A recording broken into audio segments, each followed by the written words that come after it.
Hello, bonjour à toutes, bonjour à tous. Si jamais nous avons quand même quelques hommes parmi nous, donc je suis ravie d'être avec vous ce soir pour vous présenter un atelier tout à fait inédit. Donc j'ai intitulé Itinéraire d'une entrepreneuse audacieuse. Alors il s'agit plus en fait c'est pas un atelier, donc c'est plus de l'inspiration. Donc j'ai passé en revue en fait donc mon itinéraire de salariée, d'entrepreneuse, et je vais vous partager un peu tout ce que j'en ai repris, toutes les leçons prises et tout ce qui m'a fait avancer donc pour en arriver là où donc je suis aujourd'hui. Donc voilà. Alors, je vais d'abord commencer par une petite présentation, donc voilà, un petit peu vous partager un petit bout de mes tranches de vie. Donc voilà, donc j'ai 45, bientôt 46 ans, je suis belge. Donc j'aime les frites à la mayo qu'on mange avec les doigts uniquement. Voilà, là, je vous présente ma petite famille, donc mes deux grandes ados, hein, bon, toutes les mamans d'ados qui sont ici dans la salle, vous savez ce que je vis au quotidien. Je suis, comme vous le voyez, donc en fait j'adore le sport, j'aime beaucoup me dépasser, me lancer des défis d'ailleurs. Donc là voilà, je vous présente la photo ici donc du semi-marathon que j'ai couru à Luxembourg l'année dernière. Mais j'aime bien me lancer comme ça des petits défis sportifs, ça rythme mon année, ça booste mon mental et ça m'apporte beaucoup de bien-être, un peu à l'instar finalement de mon activité professionnelle. Et voilà, et je suis une passionnée de plein de choses, donc je suis une exploratrice, hein, donc dans mes moteurs, je vous en parlerai juste après, donc j'ai le moteur explorer qui est en deuxième, donc j'aime beaucoup explorer, j'aime découvrir, j'aime apprendre et j'aime aussi beaucoup transmettre. Donc voilà, donc un petit peu ici, vous avez cette petite vision de moi, un petit peu de mon point de vue personnel. Et ce côté passionné donc m'a amené à ce que je fais donc aujourd'hui dans l'entrepreneuriat en ligne. Donc je suis experte en création de sommets virtuels. Alors j'aime bien dire que je suis créatrice de synergies inspirantes et impactantes, et je suis donc fondatrice du Sommet des entrepreneuses audacieuses. Alors, moi, je suis un peu geek, hein, geekette sur les bords. Je suis une grande exploratrice, donc j'adore l'organisation. Et de tous ces talents, donc j'en ai fait que j'accompagne les entrepreneurs donc à élever leur business en les accompagnant dans la création de leur sommet virtuel, et ce, en toute simplicité. Alors voilà, pour celles qui aiment bien la connaissance de soi, donc mes talents, je suis une exploratrice, j'aime construire et accompagner, et mon human design manifesteur, donc avec ce côté un peu visionnaire. Et voilà, j'ai mis des petits faits insolites sur moi, donc voilà. J'aime le sport, les défis, les apéros entre autres copines, la série Walking Dead. Et vous verrez, voilà, je déteste cuisiner, je suis une piètre cuistot aux grandes dames donc de ma famille. Alors, donc j'ai intitulé, comme je vous ai dit, cet atelier inspirationnel, donc itinéraire d'une entrepreneuse audacieuse, donc audacieuse parce que vous allez voir, donc ça fait référence donc au sommet des entrepreneuses audacieuses que j'ai fondé. Et ça m'a obligée donc un petit peu voilà, faire un petit flashback, un retour en arrière donc sur ma carrière. Et voilà, donc je vais un peu illustrer ça voilà, comme un chemin de vie. Et vous expliquer comment donc je suis passée d'une assistante de direction donc en multinationale à une entrepreneuse du web multicasquette. Et donc voilà, j'ai un petit peu j'ai retracé ma carrière, et donc je me suis rendu compte que j'ai travaillé en fait pendant 18 ans comme assistante de direction donc au Grand-Duché de Luxembourg. Donc comme je vous ai dit, je suis belge, mais j'habite donc dans le sud, donc à la frontière avec le Grand-Duché de Luxembourg. Et j'insiste là-dessus parce qu'il faut savoir qu'ici, on sort de l'école et souvent on passe la frontière, on va travailler au Grand-Duché. Pourquoi? Parce que on paye beaucoup moins d'impôts, donc c'est le paradis fiscal. Et on gagne très très bien sa vie. Donc une assistante de direction à Luxembourg gagne pratiquement le double d'une assistante belge. Donc on ne se pose pas beaucoup de questions, on fonce. Évidemment, en plus, à l'époque, c'était le plein emploi, donc on ne cherchait pas on cherchait pas longtemps un travail. Et voilà. Et donc, j'ai fait toute cette carrière donc, dans une petite banque qui est devenue très vite très, très grosse. Donc, voilà, on s'est fait absorber par des Canadiens. Et j'ai cheminé donc, tout au long. Voilà, j'ai travaillé pour le comité de direction, j'ai travaillé pour le CEO, j'ai travaillé pour les ressources humaines. Et ça a été une période très dense, très 100 à l'heure. En parallèle, j'ai construit ma maison, j'ai fait mes enfants, je me suis mariée, donc voilà, tout ça avec une vie sociale très chargée, des défis sportifs, etc. Donc vraiment une vie à 100 à l'heure, mais que j'ai beaucoup aimée, même si à un moment, je me suis dit qu'il fallait que enfin, j'ai beaucoup aimé, et j'étais tellement aussi la tête dans le guidon que je ne me suis pas rendu compte non plus tout de suite de ce qui me pendait au nez. Donc, à savoir un épisode de harcèlement moral. Donc, j'ai terminé sur cette touche un peu triste, malheureusement. Tout ça lié avec des facteurs personnels. Donc, voilà, ça m'a obligée, en tout cas, j'ai pris ma première décision audacieuse à l'époque, qui a été de démissionner d'un job bien payé, très, très, très bien payé. Et donc, déjà, d'accepter, voilà, de faire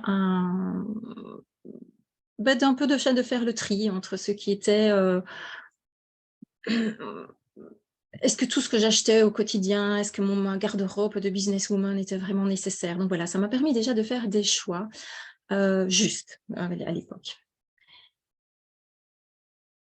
Mais quand j'ai fait le bilan, voilà, de ces 18 ans, ça m'a énormément appris. Donc j'ai appris le monde de l'entreprise, j'ai appris la culture donc luxembourgeoise, canadienne, française. J'ai appris à être proactive, à être assertive, j'ai appris à gérer mon stress. J'ai développé beaucoup de talents d'organisation, l'esprit d'équipe. Depuis ces années-là, donc je suis maintenant amie avec des collègues que j'ai connus à mes débuts.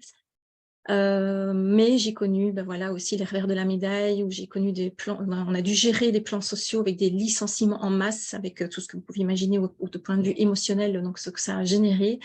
Et cette politique du citron pressé, où il fallait toujours en faire plus avec moins.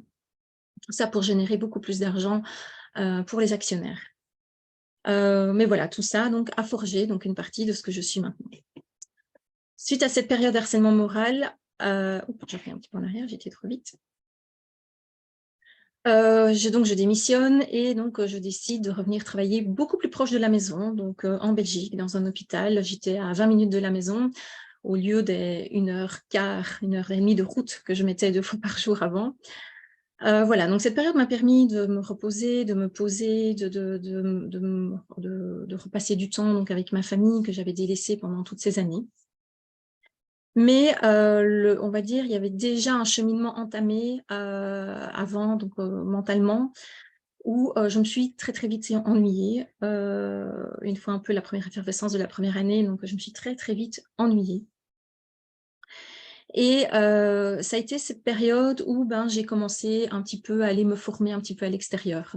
Et ça a commencé à m'ouvrir à d'autres possibilités. Donc j'ai été me former au home organizing, j'ai commencé à faire des formations de connaissance de soi. Et je me suis rendu compte finalement que j'étais en complète perte de sens dans ce job, pour plusieurs raisons. Il y avait entre autres, c'est très politisé. J'ai détesté tout de suite tout ce qui était très politisé, les décisions qui sont faites complètement injustes et à l'encontre des difficultés du terrain. Par contre, ça m'a permis de découvrir l'univers de la formation, parce que je travaillais en étroite collaboration avec le département de la formation. Ça m'a permis aussi, à l'époque, j'ai mené des projets de zéro.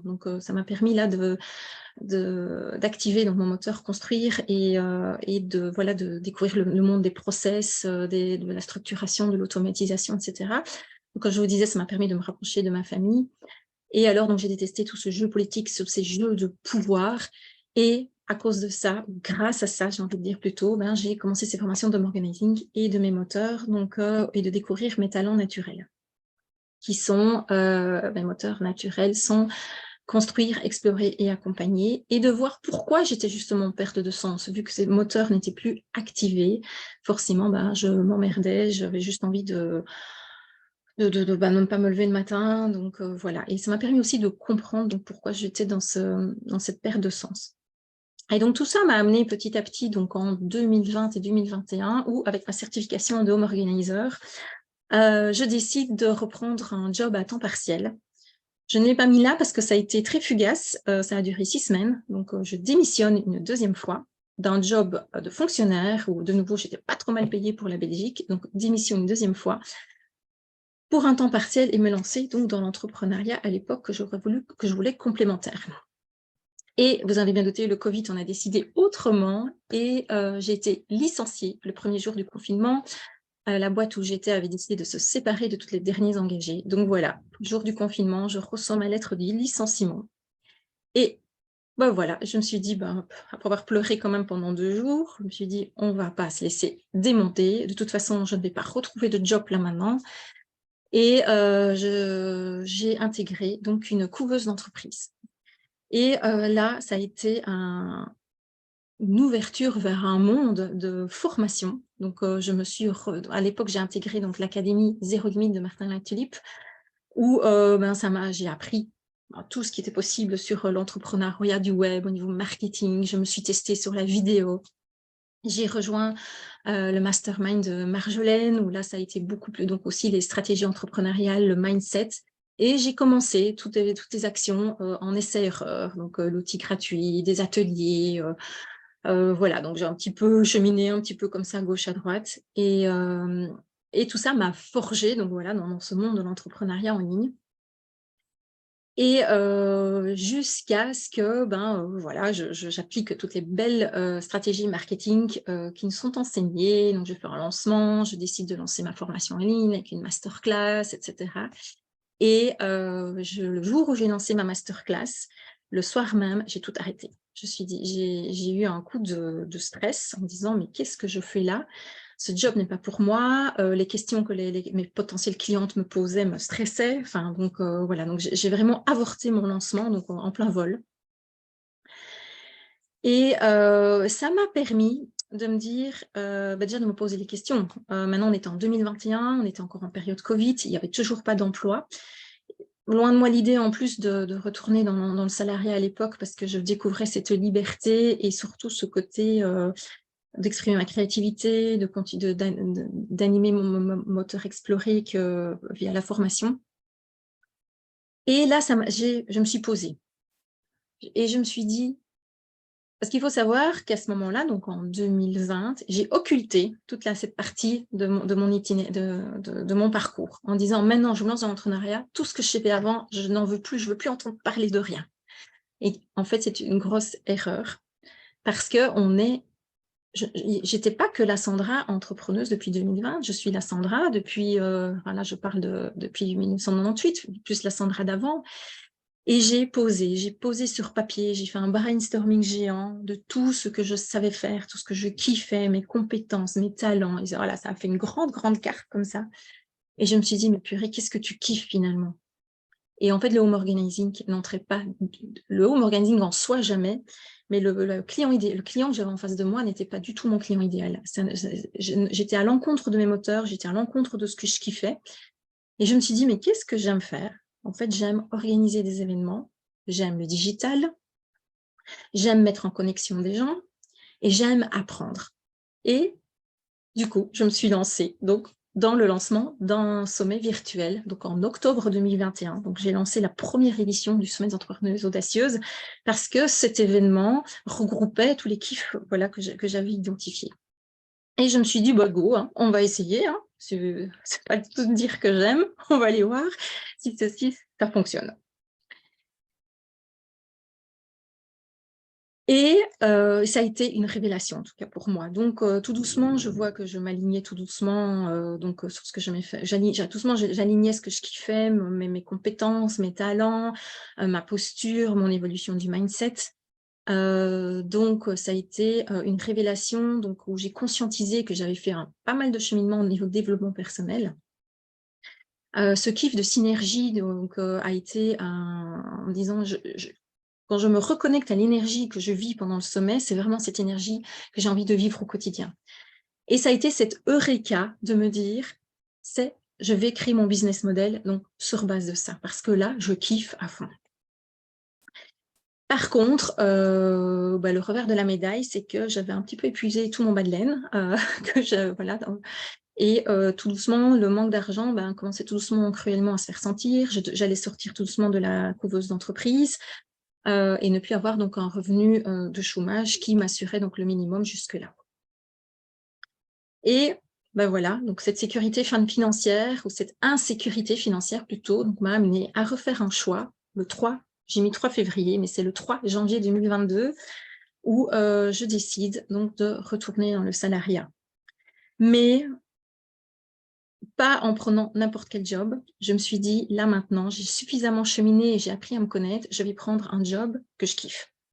Je ne retourne pas dans un job. Donc, j'ai refait le même travail. J'ai noté qu'est-ce que je voulais et qu'est-ce que je ne voulais plus. Et là, c'est là que la magie a opéré. Avec cette recherche en toute conscience, c'est là quand j'ai eu un alignement plus, je suis tombée sur le job, en fait, qui, je pense, a été écrit pour moi. D'ailleurs, ma chef me dit, j'avais besoin d'un mouton à 5 pattes, et c'est toi que j'ai trouvé, et tu étais le mouton à 5 pattes que je cherchais. Ce job donc regroupe aussi mes talents que j'ai appris dans mon ancien salariat que tout ce que j'avais appris dans l'entrepreneuriat. Donc, j'organise dans mon salariat des conférences en ligne, je coordonne des formations en ligne, j'organise des événements virtuels et présentiels, et tout ça toujours dans une création de synergie.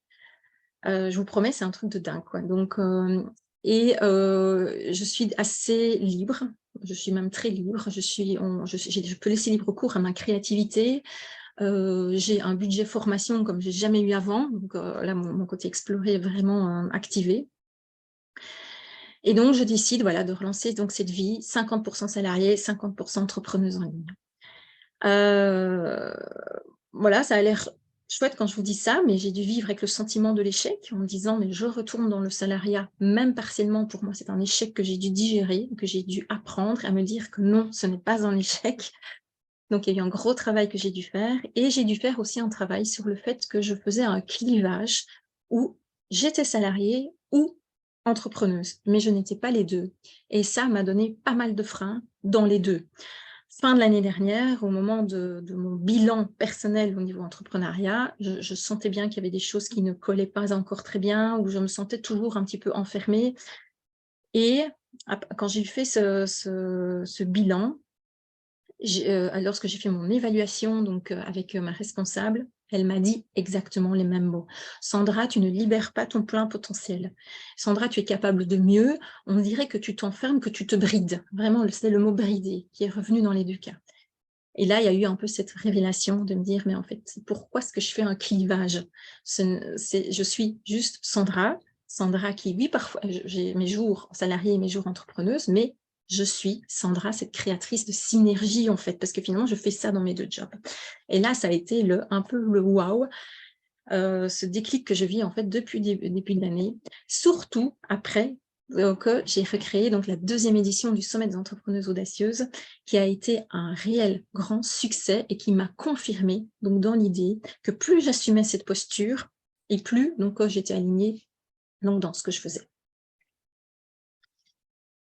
Donc voilà, donc tout ce que j'ai appris donc au dernier sommet qui a eu lieu donc en octobre 2022, c'est que j'étais vraiment de plus en plus alignée donc par rapport à que mon business est de plus en plus aligné avec moi, que je continue donc plus je continue donc mon développement personnel et plus j'arrive donc à mettre des actions qui sont alignées avec ce que je suis.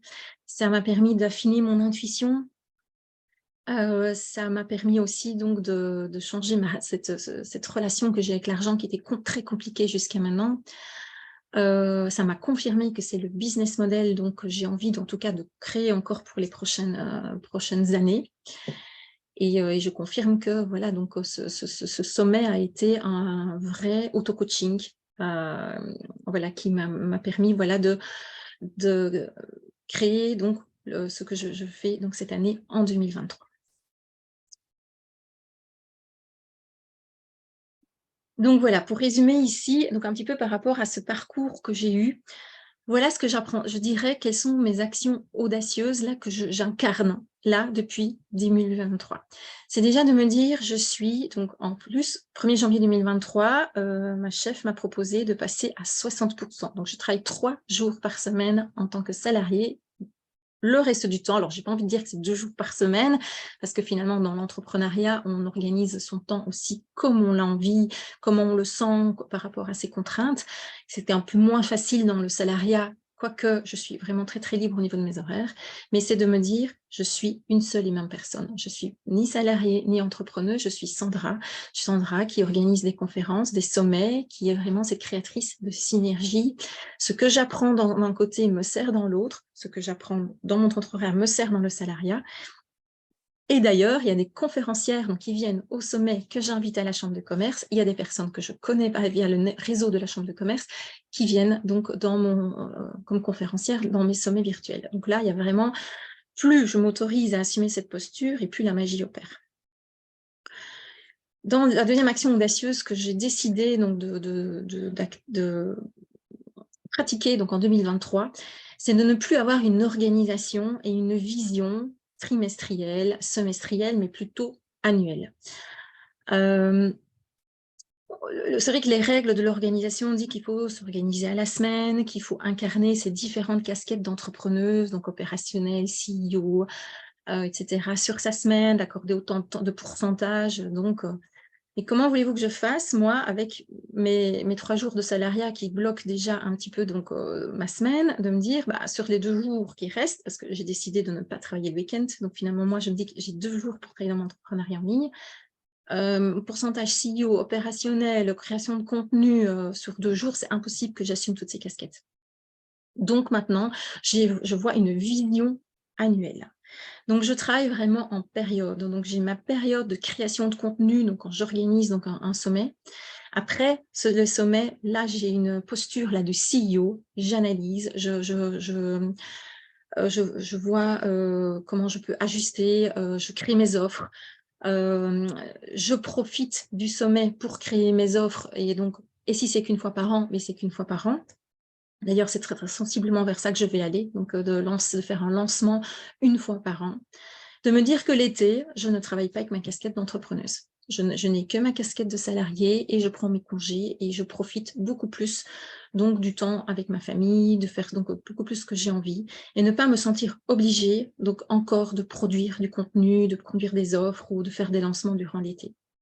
Et la deuxième partie de l'année est une partie que je vais, où là, je vais aussi mettre ma casquette de CEO et de préparer en fait 2024. Donc cette année, je vais prévoir de refondre mon branding, de revoir mes plateformes en ligne et d'aller dans l'amélioration de l'expérience client donc, que je vais offrir donc, aux participantes l'année prochaine.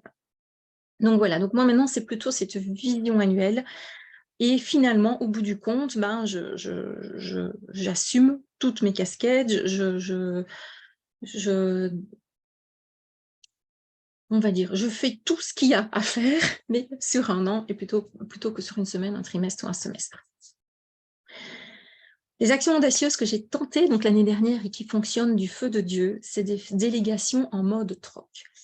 Pour le dernier sommet, donc je vous l'ai dit, j'étais voilà, le bas de laine, il était mort, il n'y a quasiment plus d'argent donc sur le compte. Eh bien, j'ai fait un échange de talents, en fait. Donc, je n'ai pas payé la graphiste, je n'ai pas payé la monteuse vidéo. J'ai fait un échange de talents. Et si je n'avais pas eu la personne qui m'a fait le graphique, la personne qui m'a fait les montages vidéo, il y a eu les personnes aussi qui sont venues prendre des notes donc, pendant le sommet où on a fait un échange de talents. Donc, ces personnes m'ont aidé, m'ont permis donc, de faire un produit que je n'aurais pas pu faire seule si j'avais dû payer ou si j'avais dû le faire moi-même. Déjà, je ne suis pas graphiste, moi le montage vidéo, je le sais le faire, mais c'est de la débrouille. Et donc, j'ai eu un produit qui était très pro, qui m'a permis vraiment donc, de montrer, donc, de sublimer, on va dire, toute l'expertise que je peux mettre dans les sommets. Et dans l'autre sens, j'ai aidé, avec mes talents à moi, j'ai permis donc, aux autres entrepreneuses elles-mêmes donc, de monter en puissance. Voilà, donc je les ai beaucoup aidées à digitaliser en fait, leur business. Et cet échange de talents donc, en mode troc est vraiment quelque chose de très puissant que je recommence donc l'expérience donc pour le sommet qui est à venir. Donc voilà. Et une autre action audacieuse donc, que je me permets de faire, c'est, voilà, malheureusement, vous pouvez aller voir sur mon compte Instagram, mon compte Facebook ou mon compte LinkedIn, je ne suis pas régulière. Je ne suis pas régulière, j'y arrive pas. J'arrive pas à être régulière, j'arrive pas à créer du contenu voilà, de manière très régulière toutes les semaines, patati patata. Et j'en ai voulu accepter. Au début, j'ai beaucoup culpabilisé. Parfois, je créais mes contenus à 22 heures pour ressortir un post Insta, pour me dire, il faut que je crée du contenu, il faut que je sois présente. Et en fait, j'ai juste pris le parti. Je suis visible, mais pas toujours au même endroit. Voilà, une partie de l'année, je suis visible via mes sommets virtuels. Il y a une partie de l'année, je suis visible sur ma newsletter où je suis là quand même un peu plus régulière. Une partie de l'année, je suis visible sur mon Instagram. Et puis, il y a une partie de l'année, voilà, parfois pendant les vacances, je ne suis pas visible et c'est comme ça. Alors oui, je ne booste, l'algorithme n'est certainement pas boosté comme il devrait. Voilà, je ne colle pas au code, voilà, des réseaux sociaux. Et tant pis. Et c'est comme ça et c'est OK. De toute façon, quand je vois la magie et la création d'interactions qu'il y a pendant les sommets virtuels, je pense que je n'aurai jamais de toute façon cette puissance d'interaction aussi forte que par les quelques posts Instagram que je pourrais me forcer à créer.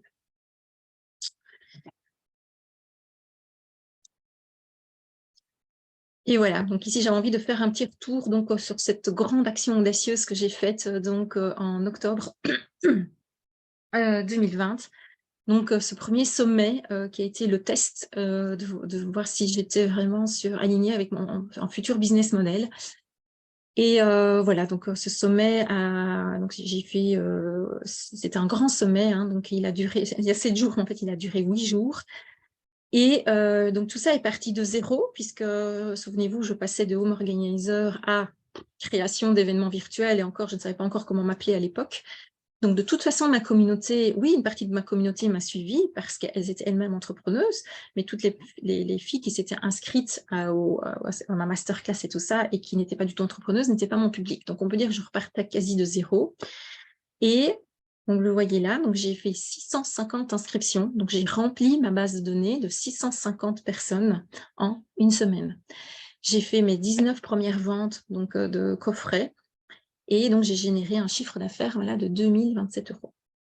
Ça a été le plus grand chiffre d'affaires que j'ai jamais créé depuis que j'étais home organizer. Donc, et là, j'ai mis des petites étoiles pour estimer le level up qu'avait fait mon business.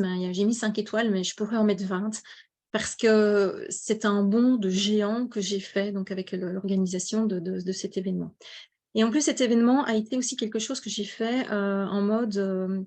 j'ai été chercher les business friends qui étaient dans mon entourage, que je connaissais. Donc, je n'ai pas encore trop sorti de ma zone de confort. Hein, et puis, j'avais demandé à Marjolaine d'être marraine donc, de ce sommet. Mais Marjolaine était ma coach, donc je ne sortais de nouveau pas trop de ma zone de confort. Et malgré ça, tout ça qu'en organique, donc 650 inscriptions. Alors, voilà, début, donc j'ai fait ça en 2020, donc 2021, donc je ne dis pas de bêtises. Nous sommes en 2023, 2022, 2021. Donc 2021 que je fais ce sommet. 2022, donc l'année où je décide donc de reprendre mon mi-temps salariat. Et je me débat entre ce côté salariat, entrepreneuse. Il a fallu aussi que j'apprenne à regérer mon temps. Donc, entre ces deux activités, en plus, j'étais malade du Covid et j'ai mis un peu de temps à m'en remettre, etc. Et quand tout ça a été un peu plus clair dans ma tête, donc j'ai relancé la 2e édition voilà, du Sommet des entrepreneuses audacieuses, donc en octobre de l'année dernière. Et là, je suis beaucoup plus sortie de ma zone de confort. Donc là, évidemment, j'avais mes intervenantes, voilà, mes intervenantes fétiches, dont Marjolaine. Mais là, j'ai été sortie de ma zone de confort et j'ai été chercher des têtes inconnues, voilà, que j'avais déjà repérées depuis un moment, que je suivais sur les réseaux sociaux depuis un moment et que j'admirais. Et voilà, donc ce sommet a explosé. Donc voilà, on est à j'ai fait 1743 inscriptions. On est passé à 75 ventes et donc j'ai fait un chiffre d'affaires de 12 000 €. Tout ça en ne mettant que 300 € de publicité. Donc, je n'ai pas non plus explosé mon budget.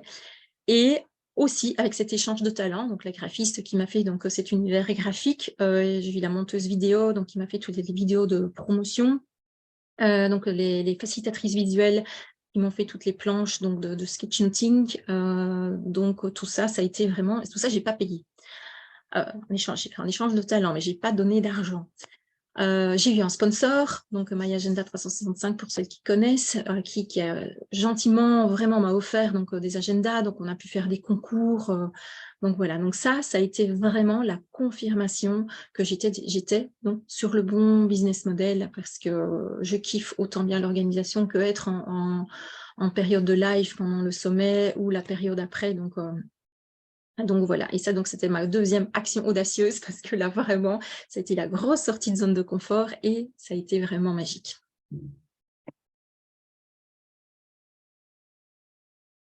Alors, c'est vrai que depuis le début, je me suis rendu compte en faisant ma présentation que je parlais beaucoup de sommets virtuels.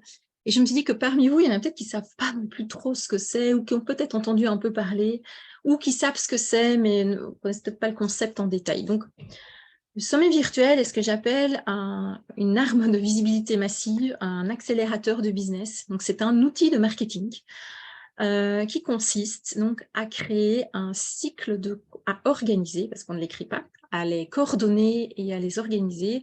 Donc, c'est un cycle de conférences en ligne. Donc, moi, je suis sur du sommet virtuel.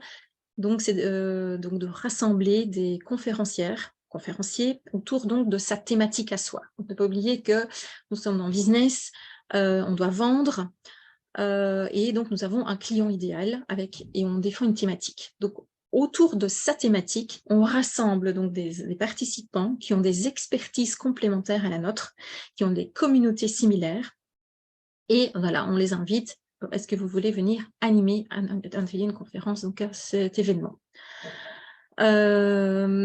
Et alors, ben voilà, on est dans du business, on est en marketing, donc cet événement a une durée très limitée pour créer évidemment un côté de rareté. Donc, ça ne dure qu'une semaine et ça n'arrivera plus. Et quand je dis que c'est une arme de visibilité massive, en fait, comme on croise les communautés, on va en fait chercher donc nos potentiels clients dans les communautés des autres participants, des autres intervenants. Et les intervenants, eux, qu'est-ce qu'ils y gagnent? Ils viennent délivrer 1 heure de leur conférence, ils viennent montrer leur expertise et ils viennent aussi grappiller dans la communauté des autres. Donc, on est ici dans un outil marketing win-win où on offre donc à notre communauté une solution partielle, évidemment, donc, à leurs problèmes, et tout ça avec de la haute valeur ajoutée. Donc, c'est vraiment un outil de marketing qui est très, très puissant et qui est vraiment dans des raccourcis. Donc, c'est vraiment un raccourci business. Et puis, au centre, là, c'est moi, c'est l'organisatrice, là. Je ne me suis pas dessinée, hein, c'est des...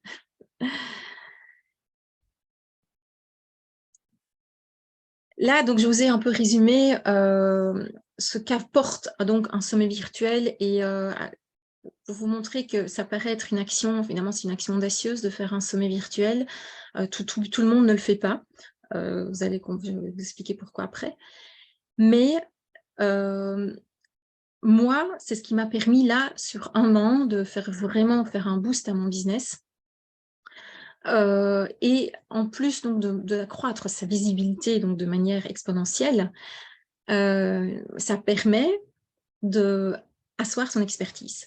C'est nous, la chef d'orchestre, c'est nous qui organisons, c'est nous qui sommes au centre, qui sommes les projecteurs, qui sommes au centre donc, de cet événement.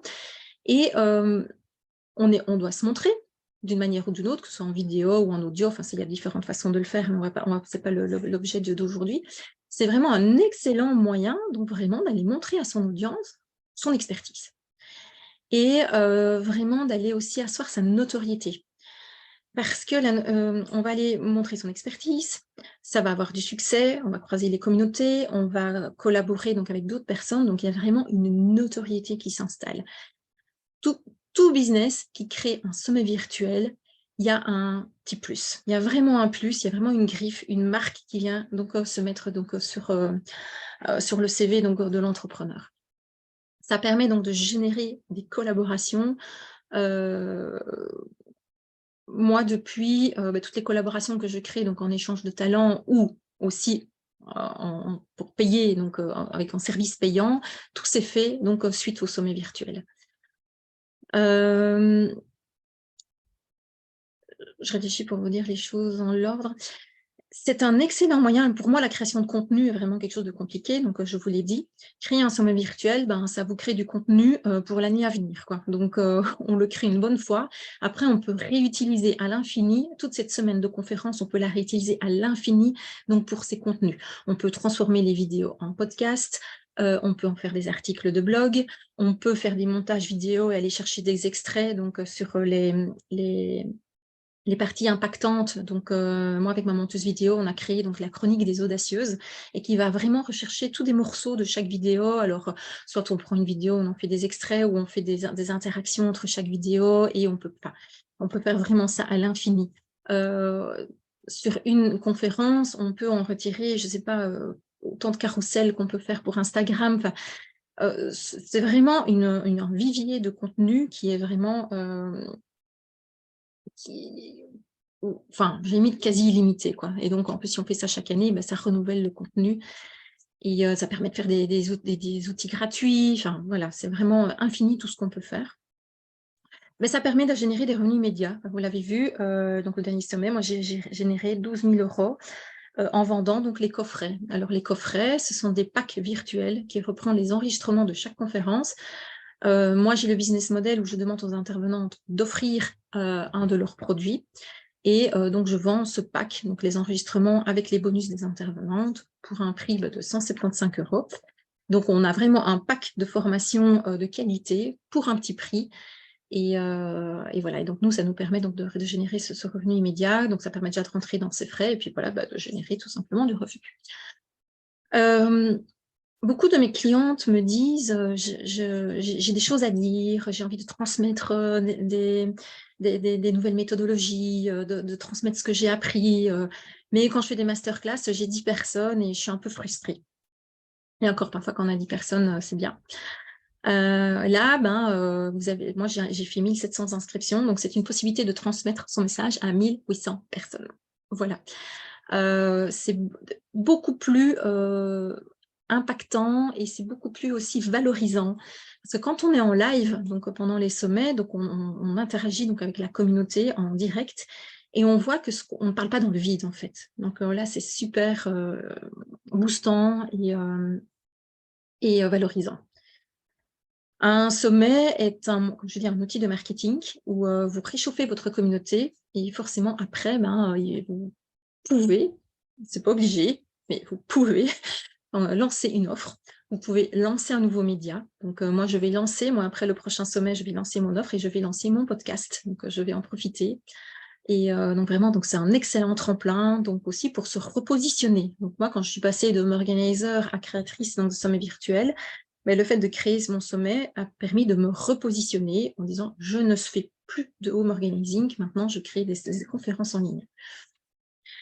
Ça permet d'impacter son audience. Donc, on attire par les inscriptions, on attire une audience qui est très connectée, parce que forcément, elle se connecte donc à la solution qu'on lui apporte. Donc, c'est une audience qui est en attente de solutions, d'inspiration. Et très souvent, donc, quand le sommet est bien fait, on a vraiment un bon impact dans sa communauté. Et ça fait plaisir de voir toutes les graines qu'on sème, de voir les passages à l'action. Donc voilà, comme je disais, on interagit beaucoup plus avec sa communauté.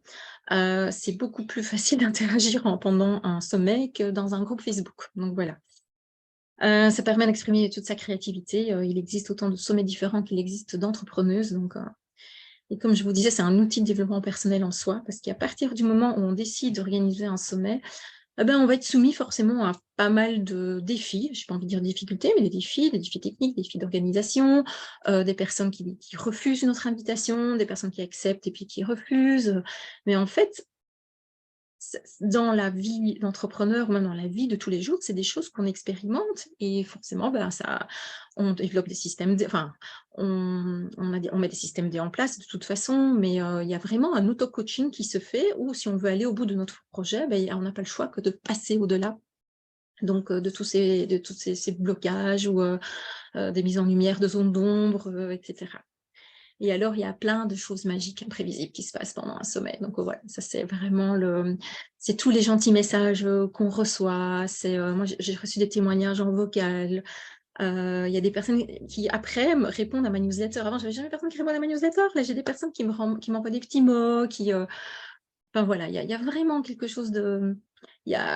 Enfin, moi, l'avant-dernier, le premier sommet, voilà, j'ai pas pu m'empêcher d'avoir là, comme la petite larme à l'œil parce que ça crée énormément d'émotions positives. Donc, franchement, on sort grandi. On sort grandi d'un événement, son business sort grandi, sa communauté sort grandi. Donc, voilà, c'est vraiment quelque chose. Enfin, voilà, je pourrais en parler des heures, mais là, je voulais juste vous sensibiliser donc, à cet outil, voilà, qui je trouve vraiment fabuleux.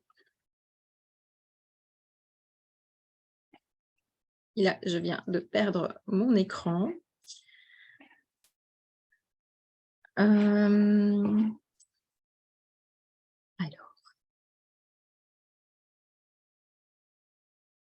Oups, voilà, désolée.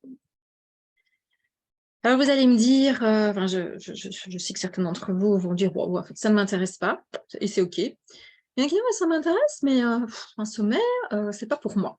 C'est pas pour moi parce que j'ai pas de réseau. OK. À partir du moment où on se lance dans l'entrepreneuriat, on a tout en réseau. On a tout en réseau. Ça peut être les personnes avec lesquelles on est en mastermind, ça peut être les personnes avec lesquelles on a suivi une formation, c'est les personnes avec qui on travaille au coworking du coin, c'est les business friends, on a tout un réseau. Donc ça, c'est vraiment quelque chose que je veux balayer très vite. Et en plus, ben moi, en tant que voilà, future formatrice de sommet virtuel, moi, je peux faire profiter aussi mon réseau. Donc, mais on a tout un réseau et on a suffisamment de réseau pour au moins créer un événement de 3 jours et d'avoir 5 intervenants avec nous. Donc, ça, c'est no way on est.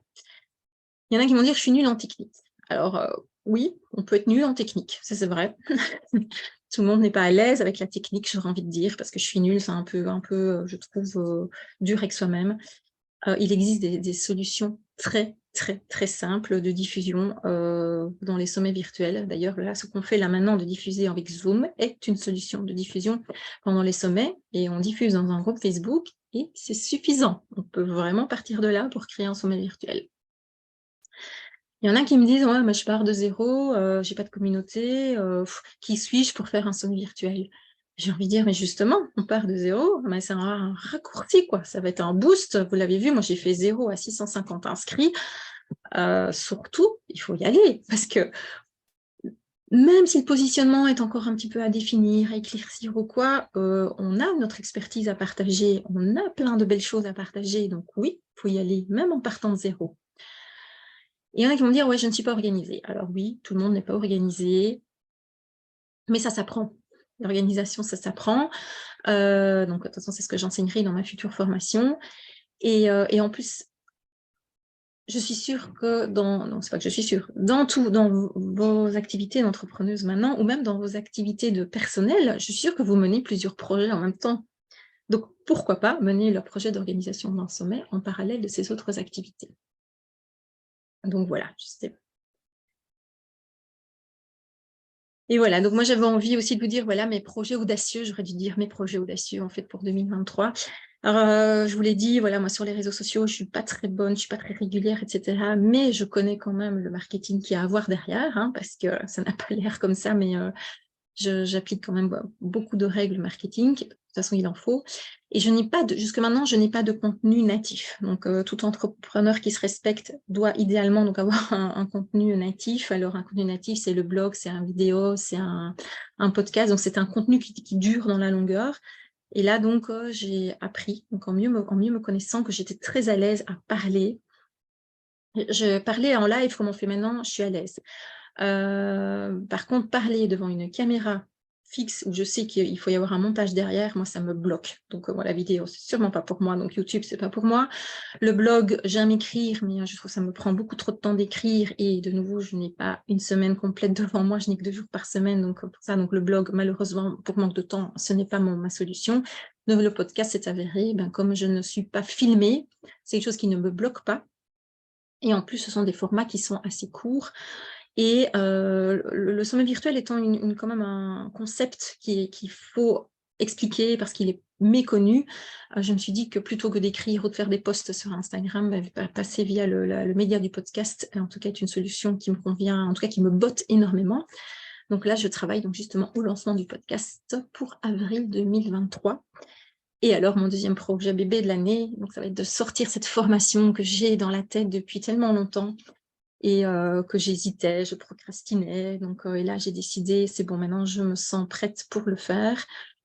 Et voilà, pour vous enseigner comment justement créer ce type d'événement voilà, de A à Z et vous donner toutes les clés pour pouvoir donc l'organiser donc en toute simplicité. Et donc ça, c'est prévu pour juin 2023.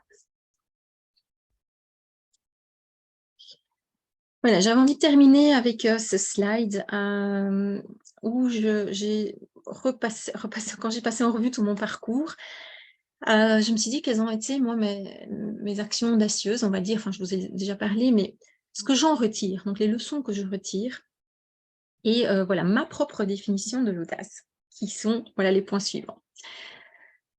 Apprendre à se connaître. Donc, plus on se connaît, plus on va pouvoir aligner nos actions par rapport à ça. Mais j'ai envie de dire, apprendre à se connaître, mais pas faire que ça non plus. Passer son temps à aussi... Enfin, moi, j'ai fait quelques outils donc, de développement personnel, mais je m'arrête là. Et j'ai pas envie, et je ne les creuse pas à outrance non plus. Je n'ai pas envie déjà de passer mon temps qu'à ça. Je n'ai pas envie d'aller non plus creuser enfin, voilà, tout mon caca accumulé depuis toutes ces années.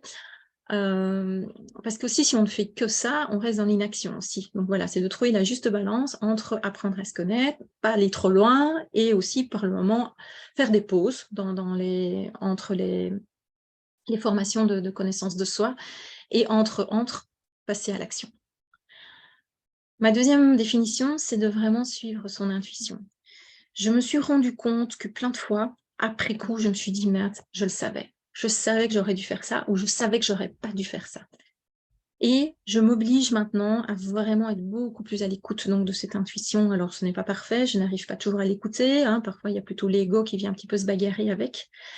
Mais quand on le sent dans ses tripes, ou quand on ne le sent pas justement dans ses tripes, maintenant, j'arrive à un peu écouter ces messages. Donc maintenant, je crée des sommets virtuels. Donc surtout quand je fais le choix de mes intervenantes, de mes conférencières, ça doit me prendre aux tripes. Et si par contre, je sens qu'il y a une petite réticence, c'est de dire non, peut-être revenir en arrière. Peut-être que cette personne, effectivement, elle a l'air très influente, elle a une grosse communauté, etc. Mais peut-être qu'il y a un petit problème, une petite différence de valeur. Et si ça gratte, et pour l'avoir expérimenté, quand ça gratte dès le début, ça gratte jusqu'au bout. Hein. Donc voilà. Alors, ne pas se comparer. Alors, c'est vrai qu'on en parle beaucoup, mais ne pas se comparer, c'est franchement oser se mettre dans sa bulle, de créer ses offres, de créer son business model, de créer son contenu sans aller voir ce qui se passe chez le voisin. Pour moi, c'est audacieux parce que c'est tentant d'aller voir, c'est tentant d'aller voir ce que l'autre fait. Et en plus, il faut vraiment se dire qu'on ne sait pas ce qui se passe dans l'arrière-boutique du voisin.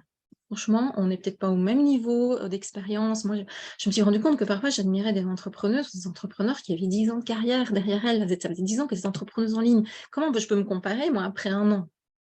Et alors, surtout, chose que j'ai apprise, parce que forcément, quand on crée des sommets, on est beaucoup plus en contact avec d'autres entrepreneuses. Franchement, parfois, ce qui se passe dans l'arrière-boutique, c'est pas toujours très rose. Donc voilà, surtout, ne pas se comparer. Oser sortir des modèles traditionnels et surtout les assumer. Alors, on nous enseigne beaucoup de stratégies marketing et il faut les appliquer. Du marketing, des stratégies, on en a besoin. Mais les adapter à sa sauce. Les adapter à sa sauce, les mixer, les combiner. Et ça demande du courage parce qu'on a toujours tendance à modéliser la stratégie de quelqu'un qui semble fonctionner. Alors, je dis bien qui semble, parce que comme je dis, on ne sait toujours pas ce qui se passe dans l'arrière-boutique. Donc, c'est vraiment aller dans des modèles qui sort de l'ordinaire, mais que vous kiffez et que vous sentez au fond de vous que c'est le bon. Quoi. Et de toute façon, hein, au pire, hein, ça ne marche pas, vous en retirez les leçons et vous testez autre chose. Aussi, quelque chose d'audacieux que je trouve, c'est de bien s'entourer. Alors, ça a l'air facile comme ça de dire, ouais, bien s'entourer, mais c'est de s'entourer des bonnes personnes. Et aussi pour se faire coacher. je vous promets, elle ne m'a pas payé pour que j'écrive ça, donc par la meilleure coach du monde. Donc, donc moi, c'est la seule coach que j'ai toujours eue depuis mon début d'entrepreneuriat, donc c'est Marjolaine. C'est vraiment aussi d'oser dire, de suivre son intuition pour choisir le bon coach ou la bonne coach. Et ne pas prendre une coach, la coach de sa copine, parce que de nouveau, au niveau des valeurs, au niveau de la transmission qu'elle peut donner, ça va peut-être nous convenir et ça ne va pas convenir à l'autre. Donc, voilà. Et le dernier, c'est de passer à l'action. Et on s'en fout si ce n'est pas parfait, vraiment. Plus moi j'ai passé à l'action, plus j'ai testé, plus j'ai fait des essais-erreurs, plus je suis passée en vitesse supérieure dans mon business. Donc, allez, il faut foncer, tout simplement. Alors, moi j'applique la règle 80% parfait et les 20% restants, eh bien, tant pis. Déjà parce que si je manque de temps, donc je suis obligée d'être focus. Et de toute façon, mais personne d'autre. Moi, j'ai repéré des erreurs ici sur ma présentation depuis le début. Certains d'entre vous l'auront certainement vu, mais tout le monde ne les aura certainement pas vues. Et de toute façon, le plus important, c'est quand même ce qu'on délivre, le contenu qu'on délivre. Donc voilà. Bon, je ne veux pas quitter cet atelier sans faire quand même un petit peu ma pub. Donc voilà, je vous ai beaucoup parlé de sommet virtuel, de ce qui m'a fait avancer, ce qui m'a fait booster, aussi bien au niveau personnel qu'au niveau business. Donc évidemment, je recommence l'expérience. Donc l'édition 3.0 arrive le 17 avril. Donc sommet des entrepreneuses audacieuses, donc un public entrepreneuse particulièrement, principalement féminin. Bon, les hommes sont les bienvenus, évidemment. D'ailleurs, nous avons un intervenant homme cette édition. Donc voilà, donc nous allons parler argent, nous allons parler gestion du temps et gestion d'énergie.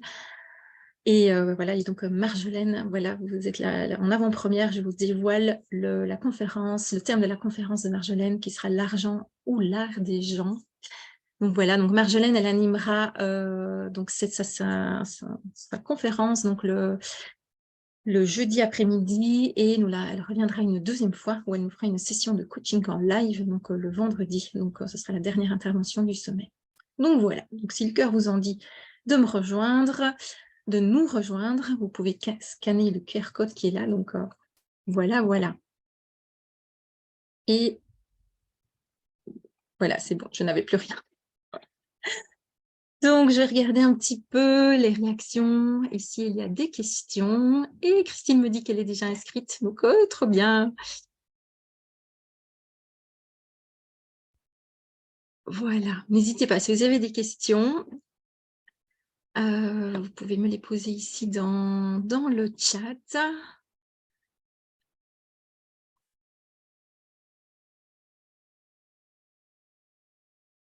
Merci Marjo de me dire bravo pour ton parcours, mais j'ai envie de dire aussi, voilà, j'ai été aussi bien coachée pendant tout mon parcours. Mais ouais, c'est vrai, alors là, ça a été un exercice pas facile de faire ça, parce que ça demande, voilà, ça demande de l'introspection et ça demande aussi,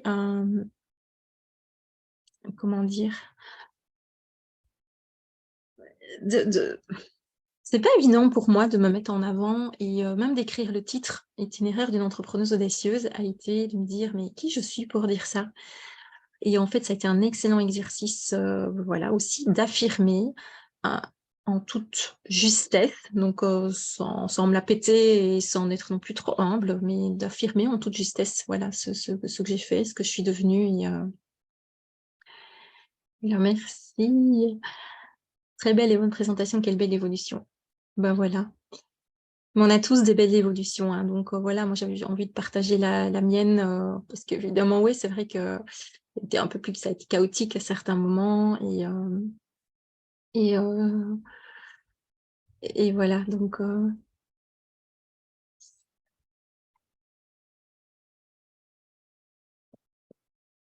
Justine, merci pour ce beau partage de ton parcours. Je suis aussi manifesteur et j'ai peur plusieurs effets miroirs qui me rassurent. Oui, effectivement, le fait, moi, de découvrir aussi que j'étais manifesteur a été une confirmation de certaines de mes réactions et une confirmation aussi que je pouvais sortir des chemins battus, en fait. Et le fait d'avoir cette confirmation donc, via mon Human Design voilà, m'a aidé en tout cas aussi à aller de l'avant et à sortir des codes. Moi, je n'ai pas fait 10 000 outils de connaissance de soi, donc j'ai fait le Human Design et je le fais toujours.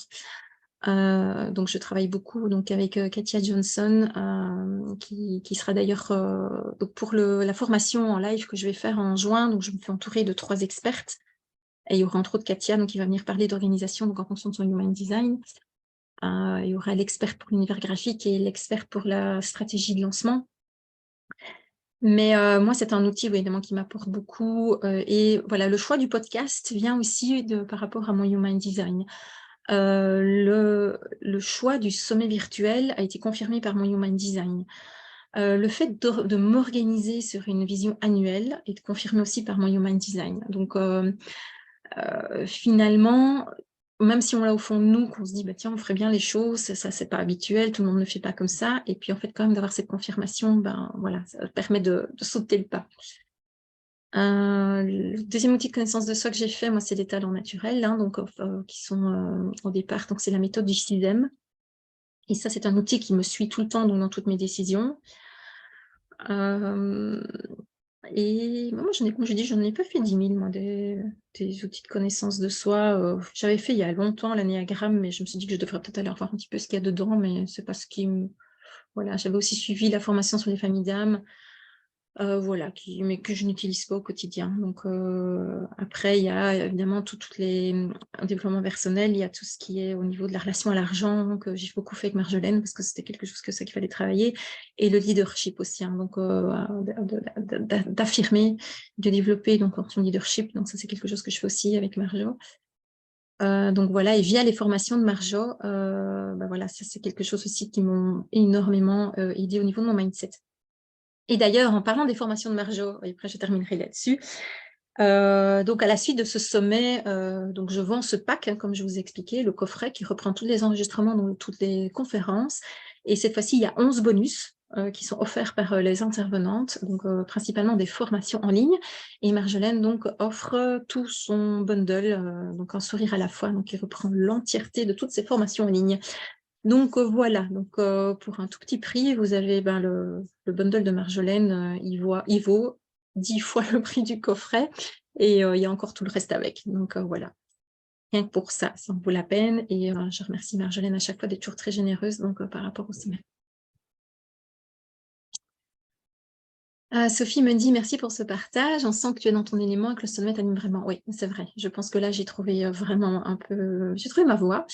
Et ce que je disais, en plus, je l'ai trouvé en parallèle dans le salariat parce que je fais pas des sommets puisque là, je ne fais pas des cycles, mais j'organise des conférences en individuel, enfin, en one shot. Et alors, c'est super, super énergisant voilà, de faire venir ces conférences. J'organise aussi donc, des conférences interdépartements. Donc, ça, c'est très, très enrichissant aussi. Voilà, la semaine dernière, j'ai fait venir donc, la rédactrice en chef de notre magazine économique et qui est venue nous présenter toute la création du magazine, la ligne éditoriale, etc. Donc, voilà, ce matin, j'ai été en contact avec le HEC de Liège pour organiser des formations sur la gamification et l'expérience client. Donc, voilà. Donc, je suis aussi bien dans mon élément avec ma casquette salariée qu'avec ma casquette entrepreneuse. Donc, ça, c'est chouette. Et je n'en serais pas arrivée là si je n'avais pas fait ce chemin avant. Donc, voilà, où je me suis pris des claques et j'ai pris j'ai pris leçon. Et sans ça, j'aurais pas fait recherche de job en pleine conscience comme je l'ai fait à ce moment-là. Donc voilà. Bien, merci à toutes celles qui étaient avec moi ici en Zoom. Voilà, ça fait très plaisir. Je remercie toutes celles qui m'ont écouté donc, en live dans Facebook, toutes celles qui m'écouteront encore en replay. Voilà, donc n'hésitez pas à venir me rejoindre la semaine du 17. On pourra interagir donc aussi via un groupe Facebook qui est dédié au sommet. Et dans tous les cas, de toute façon, cette semaine, elle est offerte. Donc, voilà. Et donc, beaucoup de choses à apprendre sur une semaine. Voilà.